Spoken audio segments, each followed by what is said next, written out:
Cheers. মই যে খাই আছোঁ এই গ্ৰীণ জুচটো কি বাৰু? Any gases? মোৰ নিচিনাকৈ কাৰ হিমোগ্ল'বিনৰ সমস্যা?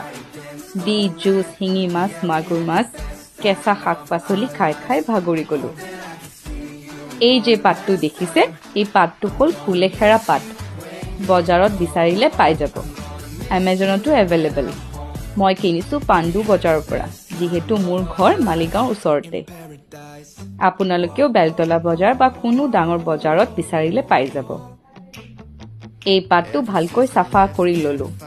অলপ কাঁইট থাকে কিন্তু সাৱধান। গ্ৰাইণ্ড কৰি জুচ উলিয়াই ল'লোঁ। তাৰপিছত পি দিলোঁ। টেষ্টত কিন্তু কোনো তিতা ভাৱ নাই।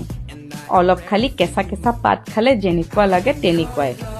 ভিডিঅ'টো শ্বেয়াৰ কৰিব, বহুতৰে উপকাৰ হ'ব। Thank you so' much.